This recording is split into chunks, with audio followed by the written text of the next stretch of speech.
দুঃখ আর সুখের সুন্দর বুনানে তৈরি নতুন বাংলা ছবি Grihapravesh. Hi, this is Hastalipi originals. এখন আপনাদের সাথে নতুন বাংলা ছবি গৃহপ্রবেশ নিয়ে আলোচনা করব, যে ছবির ডিরেক্টর ইন্দ্রদীপ দাশগুপ্ত। এই ছবিটা কেমন লাগলো আপনাদের জানাবো সেটাই। এরকমই বাংলায় সমস্ত সিরিজ এবং সিনেমা সংক্রান্ত আলোচনা শুনতে এবং রিভিউ পেতে আমাদের এই চ্যানেলটা ফলো করে রাখুন এবং নোটিফিকেশন বেলের উপর ক্লিক করে অল বাটনের উপর ক্লিক করে রাখুন, যাতে আমাদের ভিডিও সবার আগে আপনাদের কাছে পৌঁছে যায়। তাহলে চলুন ভিডিওটা শুরু করছি। Hastalipi originals, the ultimate filmy dose. ছবির গল্প ছোট করে বলতে গেলে বলতে হয়, শুভশ্রীর যে স্বামী সে বিয়ের পরপরই বিদেশে চলে যায়। তার সঙ্গে শুভশ্রীর খুব একটা সম্পর্ক নেই, তবুও শুভশ্রী তার শ্বশুর শাশুড়ির কাছেই থাকে। তো শুভশ্রীর ইচ্ছা তাদের কিছু ঘর, অর্থাৎ বাড়ির কিছু ঘর হোমস্টেতে কনভার্ট করবে। সেই হোমস্টেতে পরবর্তীকালে আসে জিতু কামাল। জিতু কামাল কেন তাদের বাড়িতে আসে আর জিতুর সঙ্গে তার সম্পর্ক কোন দিকে এগোয় তা জানতে ছবিটা আপনাদের হলে গিয়ে দেখে নিতে হবে।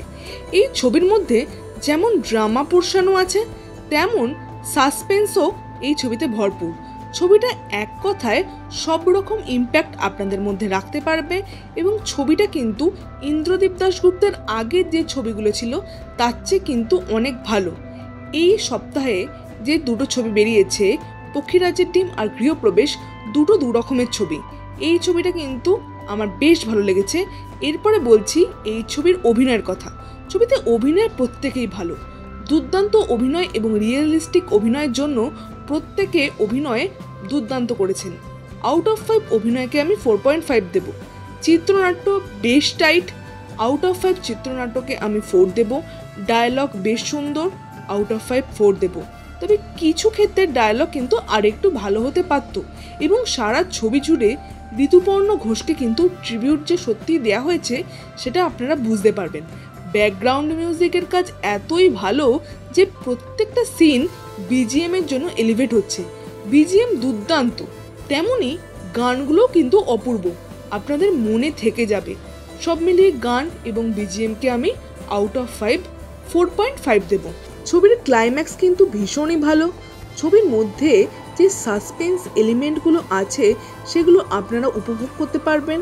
ছবিতে যেভাবে দুর্গাপুজোর অ্যাঙ্গেল আনা হয়েছে এবং ছবিতে 2024-এর একটা মর্মান্তিক ঘটনা যেভাবে ডায়লগের মাধ্যমে আনা হয়েছে সেগুলো ভীষণই ভালো। সব মিলিয়ে এই ছবিটা ভীষণই ভালো লেগেছে এবং সেই সঙ্গে রুদ্রনীলের সঙ্গে সোহিনী সেনগুপ্তের যে কেমিস্ট্রিটা দেখানো হয়েছে সেটা ভীষণই ভালো। আর শুভশ্রী আর জিতু কামালকে তো একসঙ্গে দেখে খুব ভালো লাগছে। সব মিলিয়ে ছবিটা অবশ্যই দেখে আসুন। দেখুন, বাংলাতে কিন্তু ভালো কাজ হচ্ছে, সেটা আপনাকে খুঁজে নিতে হবে। ভালো কাজ হচ্ছে না বলে যে হচ্ছে একদমই না তা কিন্তু নয়।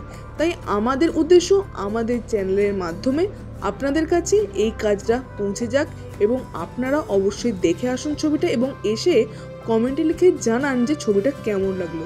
অবশ্যই দেখে আসুন, কমেন্টে লিখে জানান কেমন লাগলো, আর লাইক করতে ভুলবেন না, কারণ আপনাদের এক একটা লাইক আমাদের এক একটা ভিডিও তৈরি করার অনুপ্রেরণা। তাহলে চলুন আজকের মতো আসি, দেখা হবে পরের ভিডিওতে।